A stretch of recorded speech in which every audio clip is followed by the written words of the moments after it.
श्रीमद् भगवद गीता सिर्फ एक धर्म के लिए नहीं है, बल्कि इसे धरती के हर इंसान को पढ़ना और समझना चाहिए ताकि वो अपनी जिंदगी में सुख, शांति और सफलता को प्राप्त कर सके।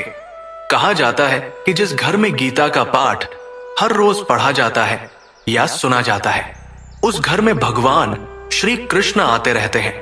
श्रीमद् भगवद गीता साक्षात भगवान की दिव्य वाणी है। इसकी महिमा अपार है, अपरिमित है।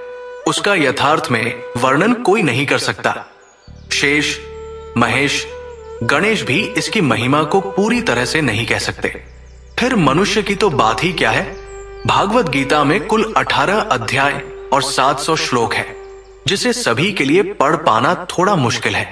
इसीलिए आज के इस बेहद ही खास वीडियो में हम श्रीमद् भगवद गीता के 18 अध्याय के 700 श्लोकों के सार के बारे में बात करेंगे, जिन्हें जानकर आप श्रीमद् भगवद गीता का सही मतलब समझ पाएंगे। इसलिए इन विचारों को आप हर रोज रात में सोने से पहले जरूर सुने। तो चलिए जानते हैं भागवत गीता के 700 श्लोकों के सार के बारे में। भगवान श्री कृष्ण कहते हैं कि हे अर्जुन, मैं सभी प्राणियों के हृदय में स्थित सबका आत्मा हूं। संपूर्ण प्राणियों का आदि, मध्य और अंत भी मैं ही हूं। मैं सूर्य हूं। मैं वेदों में सामवेद हूं। देवों में इंद्र हूं। इंद्रियों में मन हूं। मैं ब्रह्मा हूं। मैं विष्णु हूं। मैं महेश हूं। जलाशयों में मैं समुद्र हूं। पर्वतों में मैं हिमालय हूं। इस संपूर्ण संसार में तुम जो कुछ भी देख पाते हो, सब मैं ही हूं। कोई आदमी चाहे लाख चीजें जान ले, चाहे वो पूरे जगत को जान ले, लेकिन अगर वो स्वयं को नहीं जानता तो वो अज्ञानी है। अगर कोई आपको ठुकरा दे तो बुरा मत मानना, क्योंकि वे वास्तव में आपकी कीमत नहीं जानते। जो रिश्ता हमें रुला दे, उससे गहरा कोई रिश्ता नहीं, और जो रिश्ता हमें रोता हुआ छोड़ दे, उससे कमजोर कोई रिश्ता नहीं। हमेशा शांत रहें। इससे आप अपने जीवन में खुद को बहुत मजबूत पाएंगे, क्योंकि लोहा ठंडा होने पर ही मजबूत होता है, पर गर्म होने पर तो उसे किसी भी आकार में ढाला जा सकता है। किसी विपत्ति के समय आपको ये 7 गुण बचाएंगे: आपका ज्ञान, आपकी विनम्रता, आपकी बुद्धि, आपके भीतर का साहस, आपके अच्छे कर्म, सच बोलने की आदत और ईश्वर में विश्वास। आत्मा हमेशा जानती है कि सही क्या है और गलत क्या है, लेकिन मनुष्य के सामने चुनौती तो मन को समझने की होती है। मुश्किल समय में व्यक्ति अकेला हो जाता है, लेकिन मुश्किलों की वजह से वही व्यक्ति मजबूत हो जाता है। जो आपको सम्मान दे, उसी को सम्मान दीजिए। हैसियत देखकर सर झुकाना कायरता का लक्षण है। हे अर्जुन, जो ना कभी हर्षित होता है, ना किसी से द्वेष करता है, ना शोक करता है, ना कामना करता है, जो शुभ और अशुभ संपूर्ण कर्मों का त्यागी है, वो ज्ञानी मनुष्य मुझको अति प्रिय है। मुझे पाने के 3 तरीके हैं: ध्यान योग, ज्ञान योग और कर्म योग, और इन सब में कर्म योग सबसे प्रधान है। किसी पर विश्वास करना हो तो उनकी बातों पर नहीं, उनकी हरकतों पर ध्यान दो। गुस्से के वक्त थोड़ा रुक जाने से और गलती के वक्त थोड़ा झुक जाने से जिंदगी और भी आसान हो जाती है। भगवान श्री कृष्ण कहते हैं, जो मनुष्य मुझे जान लेता है, वो जन्म मरण के बंधनों से मुक्त हो जाता है। जो मनुष्य भगवत गीता को पढ़कर उस पर अमल करता है, उसके सारे दुष्कर्म का प्रभाव समाप्त हो जाता है। जो भाग्य में है वो भाग कर आएगा, और जो भाग्य में नहीं है वो आकर भी भाग जाएगा। जैसे हवा के झोंके नाव को भटका देते हैं, वैसे ही मनुष्य की इच्छाएं बुद्धि को भटका देती है। एक समझदार व्यक्ति वही है जो दूसरों को देखकर उनकी विशेषताओं से सीखता है, उनसे तुलना और ईर्ष्या नहीं करता।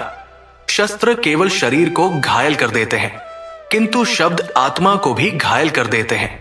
जो मनुष्य अपने को परमात्मा से अलग नहीं समझता है और ना ही शरीर से अपना कोई संबंध मानता है, वो सदा के लिए जन्म मरण से मुक्ति पा लेता है। जो व्यक्ति आध्यात्मिक जागरूकता के शिखर तक पहुंच चुके हैं, उनका मार्ग है निस्वार्थ कर्म, और जो भगवान के साथ संयोजित हो चुके हैं, उनका मार्ग स्थिरता और शांति है। मानव कल्याण ही भगवत गीता का प्रमुख उद्देश्य है।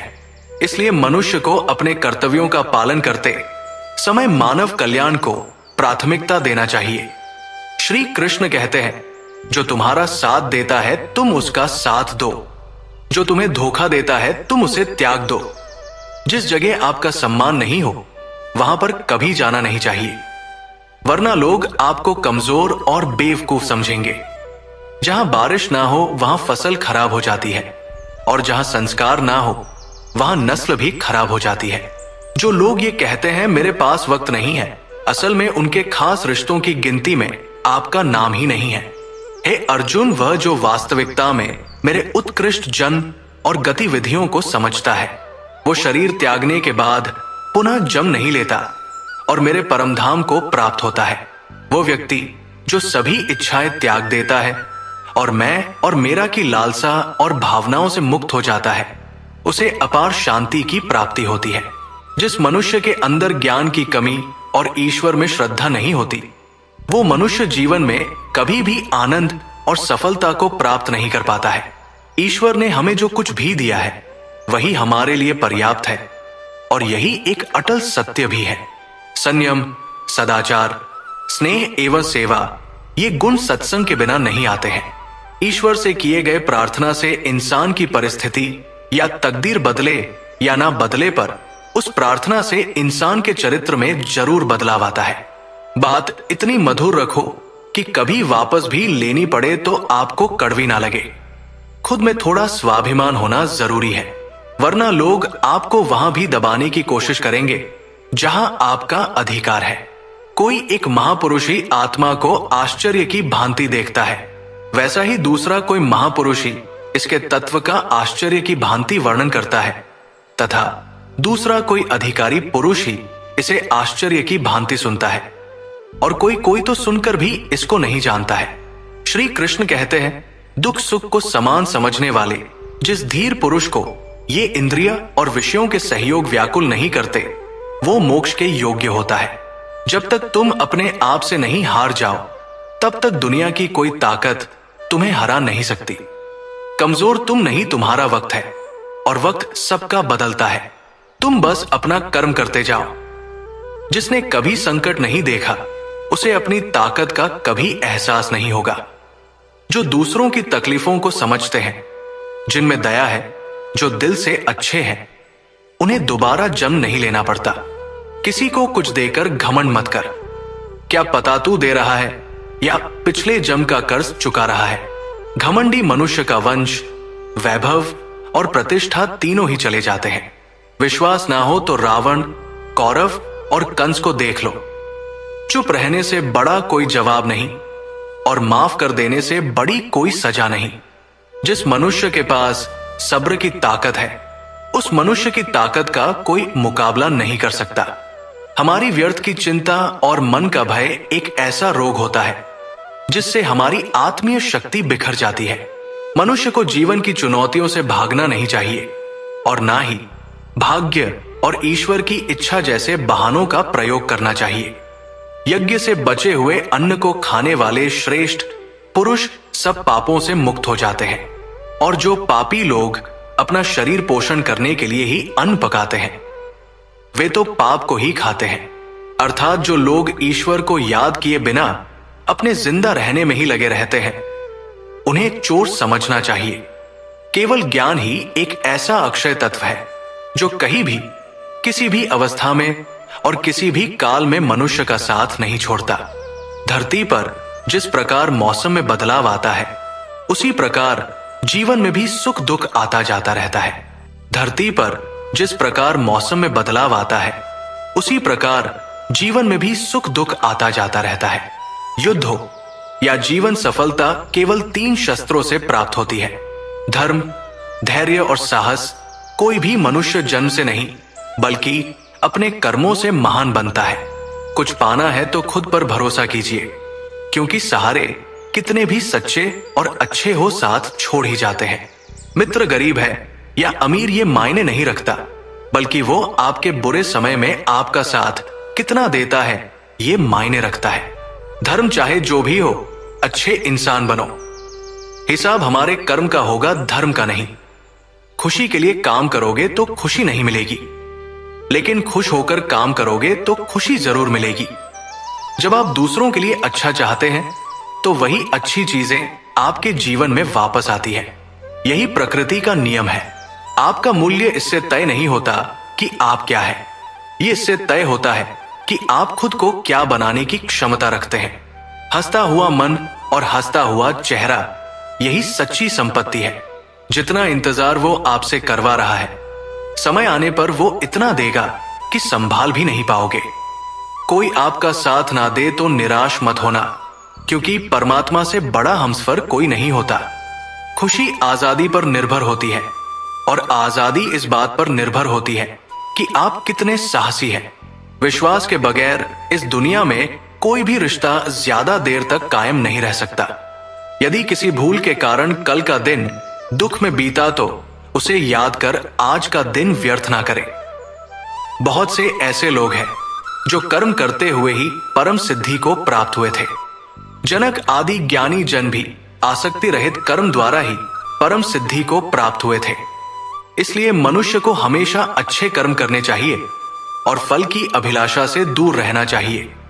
हे अर्जुन, मेरा इन तीनों लोकों में ना तो कुछ कर्तव्य है और ना ही कोई वस्तु प्राप्त करने योग्य है, फिर भी मैं कर्म करते हुए अपने कर्तव्य का निर्वाह करता हूं। श्री कृष्ण कहते हैं, पार्थ, यदि मैं कर्मों को करने में सावधानी ना बरतूं तो बड़ा अनर्थ हो जाएगा, क्योंकि मनुष्य सब प्रकार से मेरे ही मार्ग का अनुसरण करते हैं। इस दुनिया में हारे हुए इंसान की तकलीफ में पड़े हुए इंसान की कोई मदद नहीं करता, और अगर कोई इंसान थोड़ा सा सफल हो जाए तो उससे कोई खुश नहीं होता। इसीलिए अपना दुख किसी को बताओ मत और अपनी खुशी किसी के आगे जताओ मत।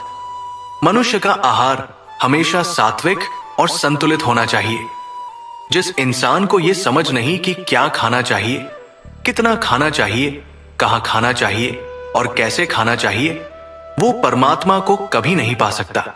जो मंद बुद्धि मनुष्य सिर्फ दिखावे के लिए कहता है कि उसने समस्त इंद्रियों को वश में कर लिया है, परंतु वो मन ही मन उन इंद्रियों के विषयों का चिंतन करता रहता है, वो मनुष्य मिथ्याचारी अर्थात दंभी कहा जाता है, जो पुरुष परंपरा से नहीं चलता, सृष्टि चक्र के नियमों का पालन नहीं करता, अर्थात अपने कर्तव्य का पालन नहीं करता। वो इंद्रियों के द्वारा भोगों को भोगने वाला पापी पुरुष व्यर्थ ही जीता है। परंतु जो मनुष्य आत्मा में ही रमन करने वाला और आत्मा में ही तृप्त तथा आत्मा में ही संतुष्ट हो, उसके लिए कोई कर्तव्य नहीं है। आत्मा का मतलब यहां सबसे बड़ा सच है, और जो सत्य को समझता है, सत्य में ही खुश होकर सत्य में ही रहता है, उसके लिए कोई कर्तव्य नहीं है। लेकिन ऐसा कोई लाखों करोड़ों में एक होता है। उस महापुरुष का इस विश्व में ना तो कर्म करने से कोई प्रयोजन रहता है और ना कर्मों के ना करने से ही कोई प्रयोजन रहता है, तथा संपूर्ण प्राणियों में भी इसका स्वार्थ से कोई संबंध नहीं रहता। कहने का सीधा मतलब है, जिसे परमात्मा मिल चुका है वो कोई और दूसरा कर्म क्यों करे। जो ज्ञानी है, जिन्हें ईश्वर की सच्चाई मालूम हो चुकी है, उनकी ये जिम्मेदारी बन चुकी है कि उनके काम करने के तरीके से कहीं किसी और के मन में काम करने के प्रति या अपमान ना पैदा हो जाए। इसलिए उन ज्ञानी जनों के लिए यह जरूरी है कि वो ऐसा उदाहरण सामने रखें जिससे हर कोई अपना कर्म, अपना कर्तव्य करने के लिए प्रेरित हो। तामसिक गुण वाले व्यक्ति आलस्य या नींद इसी प्रकार के कर्म करते हैं। राजसिक गुण वाले बात पर शौर्य या बहादुरी दिखाने का काम करते हैं। लेकिन ज्ञानी मनुष्य जानते हैं उनके गुण ही उनसे कर्म करवा रहे हैं, और जो ज्ञानी नहीं होते वो समझते हैं कि सब कुछ वही कर रहे हैं। उठाकर फेंक दो उन रिश्तों को गहरे समुद्र में, जिनमें वक्त पड़ने पर स्वार्थ और मतलब की बदबू आती हो। अगर सही मायने में आप अपना जीवन बदलना चाहते हो तो सबसे पहले आपको अपना मन बदलने के लिए तैयार रहना पड़ेगा, क्योंकि जैसा आपका मन रहेगा वैसे ही आपके विचार होंगे, और जैसे आपके विचार होंगे वैसे ही आपका जीवन होगा। जो जा रहा है उसे जाने दो, वो आज रुक भी गया तो कल चला ही जाएगा। आप जितने सरल, सीधे और नरम दिल के रहोगे, उतना ही चतुर और बेईमान लोगों द्वारा खदेड़ दिए जाओगे। जिंदगी में सब कुछ दोबारा मिल सकता है, पर वक्त के साथ खोया हुआ रिश्ता और भरोसा दोबारा नहीं मिलता है। भरोसा उसी पर करना जो निभाने के लायक हो। कुछ पल का साथ तो अर्थी उठाने वाले भी दे देते हैं। सच्चे लोगों पर भी उतना विश्वास रखिए जितना दवाइयों पर रखते हैं। बेशक थोड़े कड़वे होंगे पर आपके लिए फायदेमंद होंगे। उन लोगों से तो दूरियां ही ठीक है जिन्होंने आपकी नजदीकियों की कभी कदर नहीं की। बड़ा वही होता है जो छोटों के दर्द को समझ सके। कौन क्या कर रहा है, कैसे कर रहा है, क्यों कर रहा है, इन सब से आप जितना दूर रहेंगे उतना ही खुश रहेंगे। हर रिश्ते की अलग अलग सीमाएं होती है, लेकिन बात जब आत्मसम्मान की हो तो वहां पर हर रिश्ता समाप्त कर देना ही उचित होता है। सुबह की नींद इंसान के इरादों को कमजोर बनाती है। मंजिल को हासिल करने वाले लोग कभी देर तक नहीं सोते। मदद एक ऐसी घटना है, करो तो लोग भूल जाते हैं और ना करो तो लोग याद रखते हैं। हर इंसान दो लोगों से हमेशा हार जाता है, एक अपने परिवार से और दूसरा अपनी पसंद के इंसान से। मूर्ख इंसान अपना तो नुकसान करता ही है, लेकिन जो उसकी मदद करता है उसका भी नुकसान करता है। अपने जीवन में इतने व्यस्त हो जाओ कि पछतावा, दुख, नफरत, डर के लिए समय ही ना बचे। अगर कोई भरोसा तोड़े तो उसका भी धन्यवाद करें। वो हमें सिखाते हैं कि भरोसा सोच समझ कर करना चाहिए। जीवन में सुख शांति चाहते हैं तो अपनी समस्याओं और आलोचनाओं को खुद पर हावी ना होने दे। जन्म से मिले रिश्ते तो प्रकृति की देन है, लेकिन खुद के बनाए रिश्ते आपकी पूंजी है। इन्हें संभाल कर रखिए। किसी व्यक्ति के गुण दोषों का निर्धारण करने से पूर्व अपनी दृष्टि को निष्पक्ष और पारदर्शी बनाना आवश्यक होता है। किसी को अपनी कमजोरी मत बताओ, क्योंकि अक्सर लोग दूसरों की कमजोरी का फायदा उठा लेते हैं। जिंदगी में दो लोगों को कभी मत भूलना, एक वो जिसने तकलीफ दी हो और दूसरा वह जिसने तकलीफ में साथ दिया हो। भगवान श्री कृष्ण कहते हैं, तू मन छोटा मत किया कर। जहां तेरे अपने मुंह फेर लेंगे वहां मैं तुम्हारा साथ दूंगा। तू किसी के आगे इतना भी मत झुक कि वह तुम्हें गिरा हुआ समझने लग जाए। लोग तुम्हारी कदर तभी करेंगे जब तुम उन्हें उन्हीं की तरह नजरअंदाज करना सीख जाओगे। दीपक का जीवन इसलिए वंदनीय नहीं है कि वो जलता है, बल्कि इसलिए वंदनीय है कि वह दूसरों के लिए जलता है, दूसरों से नहीं जलता है। कामयाबी और नाकामयाबी दोनों जिंदगी के हिस्से हैं, दोनों ही स्थायी नहीं है। जिंदगी की आधी शिकायतें यूं ही दूर हो जाएगी अगर लोग एक दूसरे के बारे में बोलने की जगह एक दूसरे से बोलना सीख जाएंगे। विश्वास किसी पर इतना करो कि वह तुम्हारे साथ छल करते समय खुद को दोषी समझे, और प्रेम किसी से इतना करो कि उसके मन में सदैव तुम्हें खोने का डर बना रहे। चार वेदों का अर्थ नहीं भी जानो तो कोई बात नहीं, लेकिन समझदारी, जवाबदारी, वफादारी और ईमानदारी, इन चार शब्दों का मर्म जान लो तो भी जीवन सार्थक हो जाएगा। समबुद्धि युक्त पुरुष पुण्य और पाप दोनों को इसी लोक में त्याग देता है, अर्थात उनसे मुक्त हो जाता है। जिस काल में तेरी बुद्धि मोह रूप दलदल को भली भांति पार कर जाएगी, उस समय तू सुने हुए और सुनने में आने वाले इस लोक और परलोक संबंधी सभी भोगों से वैराग्य को प्राप्त हो जाएगा। हे अर्जुन, जिस काल में मनुष्य मन में स्थित संपूर्ण कामनाओं को भली भांति त्याग देता है और आत्मा से आत्मा में ही संतुष्ट रहता है, उस काल में वह स्थित प्रज्ञ कहा जाता है। दुखों की प्राप्ति होने पर जिसके मन में उद्वेग नहीं होता, सुखों की प्राप्ति में जो सर्वथा स्पृहा रहित है तथा जिसके राग, भय और क्रोध नष्ट हो गए हैं, ऐसा मुनि स्थिर बुद्धि कहा जाता है।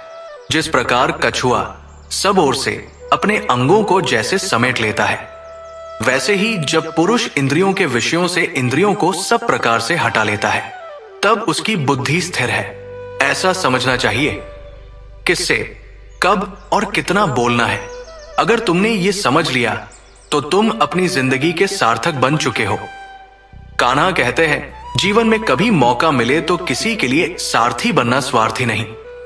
धर्म से भरा हृदय धर्म का परामर्श देता है और अधर्म से भरा हृदय अधर्म का परामर्श देता है। इंसान इसलिए दुखी नहीं है कि वो ईश्वर को नहीं मानता। इंसान इसलिए दुखी है क्योंकि वो ईश्वर की नहीं मानता। समय आने पर सबको मिलता है। समय से पहले की चाही दुख का कारण बनती है। किसी से सच्चा प्रेम होना शुद्धता और दिव्यता का प्रतीक है। जो कुछ भी हुआ है उसमें तेरा कोई योगदान नहीं है, इसलिए तुम्हारी सारी परेशानियां व्यर्थ है। हर चीज की शुरुआत मुझसे होती है और खत्म भी मुझ पर आकर ही होती है। इंद्रियों से मिलने वाला सुख सच्चा नहीं होता है।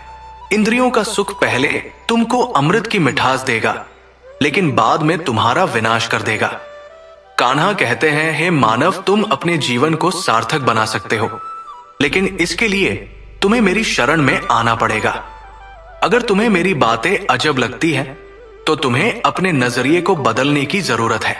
अभी तुम चीजों को उस तरह से नहीं देखते हो जिस तरह मैं देखता हूं। अगर एक बार तुमने मुझ पर विश्वास कर लिया तो तुम्हें जीवन में कभी निराश होना नहीं पड़ेगा। एक बार जो मुझ पर विश्वास कर लेता है उसका साथ मैं कभी नहीं छोड़ता हूं। जो व्यक्ति मेरे भक्तों के साथ धोखा करता है उसके लिए मैं सबसे बड़ा शत्रु हूं। अगर किसी ने मेरे भक्त को एक बार भी धोखा दिया तो जन्मों जन्मों तक मैं उसका उद्धार नहीं करता हूं। मैं हर दिल को एक मंदिर की तरह देखता हूं। जो दिल जितना सुंदर होता है वहां मैं उतना ही अधिक ठहरता हूं। श्री भगवान कहते हैं, इस दुनिया में तुम प्रेम सभी से करो, लेकिन पूर्ण रूप से विश्वास किसी पर मत करो। अगर तुमको भरोसा करना है तो केवल परमात्मा पर करो। जब तुम शुरुआत करोगे तो स्वाभाविक रूप से तुमको असफलता मिल सकती है। कई बार तुमको गिरना भी पड़ सकता है, लेकिन इसका मतलब ये नहीं होना चाहिए कि तुम उस काम को करना ही छोड़ दो। एक समय आएगा जब तुम परिपूर्ण हो जाओगे और तुम्हारे सभी काम सफल हो जाएंगे। इस काम में मैं हमेशा तुम्हारे साथ खड़ा रहूंगा। मैं तुम्हारे हर छोटे बड़े कर्म में साथ दूंगा। तुम्हारा जो दिल करे उसको करो, लेकिन नम्रता और सरलता के साथ, अहंकार के साथ नहीं। इस धरती पर आने के बाद आपका मुख्य उद्देश्य यहां से मुक्त होना है। केवल वही मनुष्य मुक्त हो सकता है जो अपने कर्मों में दृढ़ संकल्प के साथ स्थिर है और सुख दुख को समान रूप से सहन करता है। जो मनुष्य अपनी आत्मा की बात सुन सकता है वो मुझसे बात कर सकता है और देख भी सकता है। जो आदमी मुझे हर चीज में देखता है और मेरे होने के एहसास को अनुभव करता है वो मेरा सच्चा भक्त है। ऐसे भक्तों से मुझे प्रेम है। दोस्तों, इस वीडियो में बस इतना ही। मैं आशा करता हूं कि आपको इस वीडियो से बहुत कुछ जानने को मिला होगा। वीडियो को लाइक और शेयर करके कमेंट में जय श्री राधे कृष्ण लिखना ना भूलें। और ऐसे ही ज्ञानवर्धक और प्रेरणादायक वीडियो पाने के लिए हमारे YouTube चैनल को सब्सक्राइब करके घंटी जरूर बजा दें। भगवान श्री कृष्ण आपको हमेशा प्रसन्न रखें। अपना ख्याल रखिएगा। जय श्री राधे कृष्णा।